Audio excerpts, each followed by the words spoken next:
Welcome to Podapplaud, the Monday through Friday podcast that aims to enable your podcast habit. I'm your host, Seb, and today we are going to be know-it-alls when it comes to podcasts, Knowing My Nightmares. Knowing My Nightmares is a storytelling and dream analysis podcast. So far, the show has released 8 full-length episodes. These episodes run between 15 minutes and half an hour long.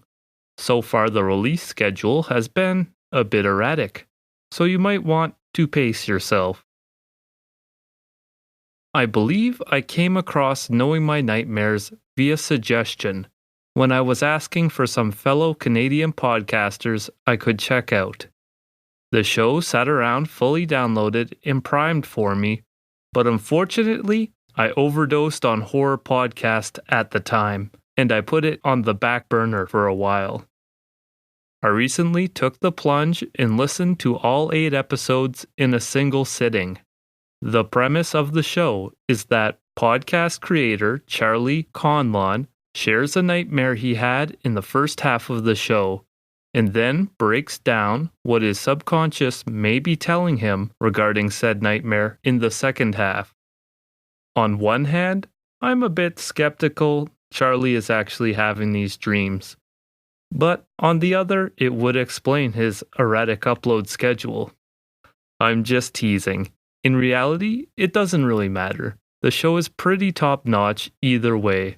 When Charlie shares his nightmare, it is in the form of a really gripping and well-crafted story. The dreams are vivid, full of minute details, strong imagery, and of course, horror.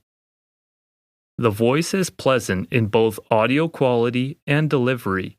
The telling usually ends just as our narrator reaches the pinnacle of his horror story and wakes up. At this point, some lovely piano music kicks in, and our host retraces the whole nightmare. Point by point, we learn the symbolism of the dream and what associations and biases the subconscious mind might be connecting together in the dream world.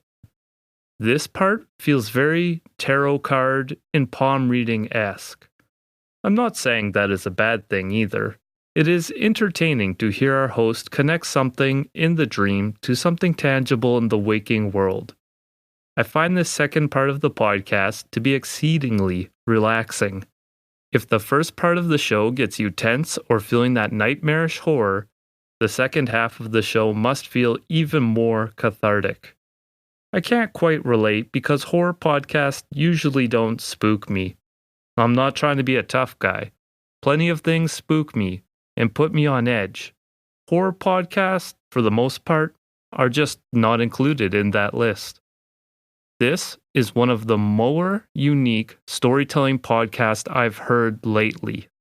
The stories are great, although some are admittedly better than others. My favorite episode so far has been episode 4, The Wendigo.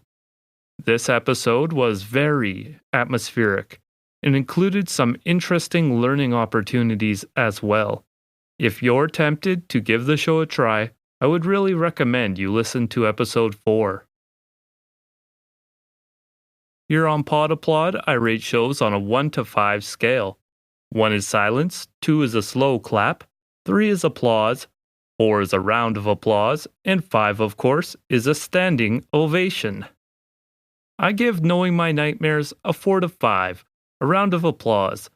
The show has moments that hold my undivided attention, and also has times in which it feels a little more mundane. What I do know is that when the piano kicks in and we are just pondering about the dreams, I feel very satisfied. I'd recommend the show to people who might appreciate a story that winds you up, followed by a discussion that will relax you. Oh, and dream interpretation fans. I will stay subscribed and listen to episodes that align with my interest. If there's a Bigfoot one, I might just roll my eyes and skip it. But if there's an episode about witches, for example, I'll be there. That's been the show for today. I hope you found it valuable. If you wish to reach out or follow me, you can find me on Twitter at podapplaud, or send an email to podapplaud@gmail.com. Thank you for listening, and please tune in again.